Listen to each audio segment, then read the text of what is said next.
Political economy is about studying the economy in its real world context, in its social context, in its historical, geographical, political and cultural context. We explain the economy, its changes, what's occurred, what is happening, what is likely to happen, by focusing on those big issues like climate change, like social movements such as Black Lives Matter, the future of work, social media like Facebook, and even Twitter analyses, uneven growth and development, housing insecurity, financial instability, and a lot more. So we focus on these big real world issues to explain what's occurring in the economy.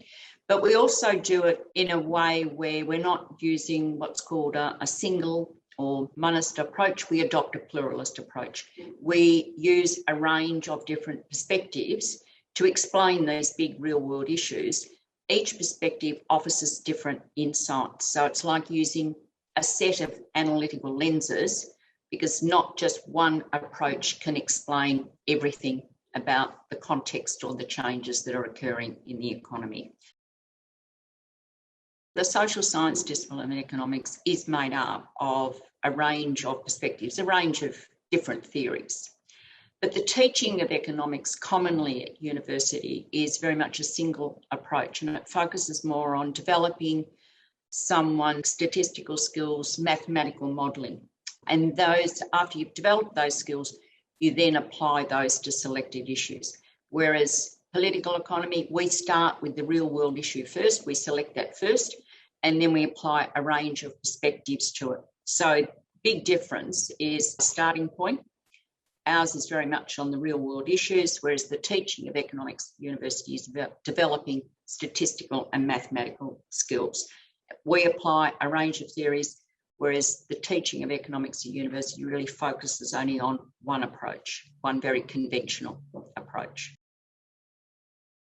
I chose to study political economy after taking ECOP 1001 as an elective in first year. I found the course really interesting and very critical, more than some of the other things I had been learning about at university. I also am really interested in history, and I liked the historic lens and understanding that political economy provided. It was a way of understanding the world around us and viewing history through a critical lens and thinking about what our future would look like. I took some politics courses, and I think that political economy had a different view in the way it approached ideas like liberalism. I was attracted to political economy because of its critical approach to society, the economy, and history, and the way that it didn't use a hegemonic view of the world, but rather it emphasizes the importance of pluralism and different points of view. Well, I mean, other unis don't have a political economy course. I first heard about PE because I was a bit of a dissenting economics student in year 12. I was doing quite well in the HSC, but always felt that it was a little bit unsatisfying, but I wasn't really sure why. So I was reading a little bit, and I ended up reading one of Yanis Varoufakis's books, and he talked about PE at Sydney a little bit, and I was intrigued. Getting such a practical and grounded experience of I guess economics that was totally in contrast to what I had in high school really made me engage with the discipline a lot, and engage with the department and with all of its courses. And yeah, by the end of my first year, I loved it, and you know, I'm into my fourth year of it now, and it's fantastic. Yeah, all of the courses that I've done in political economy have been very academically rigorous. They really emphasize like a lot of deep learning about the subject and a lot of reflexivity about methods and methodology and the history of ideas that makes you feel like you're part of this broader tradition, which I just don't think you get in many other arts and social sciences disciplines. And I think feeling like you're part of that discipline, and even, you know, sort of being actively encouraged to be like, no, I'm a post-Keynesian, I'm an institutionalist, these are the ideas I agree with, really makes you feel like you're taking charge of your own learning instead of just being sort of drip fed a preset group of ideas that you either accept or you don't accept. I think that aspect of, a little bit of choose your own adventure with PE is really, really interesting and really engaging. And then, all the classes that I've taken have been fantastic. They've all been really well taught with great tutors and great lecturers and really, really interesting subject matter.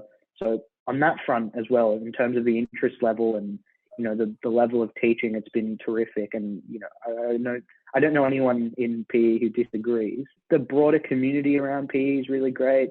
Like ECOPSOC is really vibrant, and the Facebook page, and having those really lively intellectual, but also social discussions through the Facebook page, and also having a really close link with faculty members is fantastic, and interacting with them through the ECOPSOC Facebook group, and being actively encouraged to get in touch and discuss these ideas, and being able to read the PPE blog. All that stuff is really fascinating. It makes you feel like you're part of this community.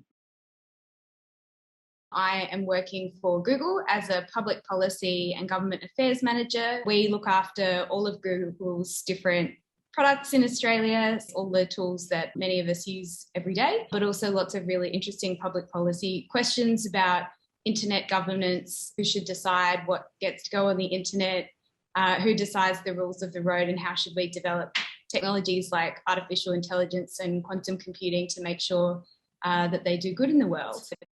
My name is Bill. I completed my master's degree in political economy a few years ago, and I have been working in the Commonwealth Grants Commission over the last 12 months. What we do here is basically we're looking at distributing GST revenues between states based on their fiscal capacities, their fiscal needs, and so forth. How does that link to my studies in political economy? The ability to assess needs and understand what drives fiscal capacities, wealth between regions in Australia requires a very holistic approach. So it moves where you add dollars and you look at costs, and it requires you to look into broader dynamics, demographics, topographics, historical contingencies, and so forth, legislation. And that is exactly what political economy helped me to understand, helped me to appreciate those different approaches in a holistic way to assess current problems and needs. I think there were some very helpful concepts I often think about today. Probably the most important one is having a sense of where ideas came from historically, and being able to critically analyse ideas that people have, and knowing what that philosophical and intellectual background is, because I think it is quite common to hear people throw out a concept without really understanding its origin. And actually, the one thing that you used to say that I say to everybody these days and has stuck with me is, don't read someone talking about something, read the source. Read the source itself and make up your own mind. And that is quite genuinely something I still stick to these days. It's moving beyond having the right or the wrong answer to an issue, but more into understanding the approach, being able to critically reflect on the issue, and have an understanding, focusing on the actual understanding of a problem rather than requiring you to give the right or wrong answer. So that was, I think that was unique, in conjunction, of course, with the plurality of approaches and different views when it comes to looking at issues. I think I would say leave your preconceived notions at the door. I think one of the things that makes the course really useful that I took is that you do explore a large range of views and schools of thought, and it's really important, especially in these increasingly polarized times, to have an appreciation and some engagement with people who do think differently to you. It's really important for our democracy that people are equipped to have genuine conversations and to have listening skills and to be able to understand where other people are coming from. And you don't have to agree with them, but at least understanding their point of view, I think will hopefully increase the quality of public debate? Be ready to challenge yourself and your preconceived notions and views of the world. And, be ready to be challenged and reflect and even change your views. And that is the whole idea, that it's a dynamic environment, that the challenge is ongoing. So what you consider to be right now, today, it might be wrong, or you might revisit the position in a few years' time, and that is good. And that is, not being so change. I think that's what political economy is all about: change, being more adaptable and more willing to change.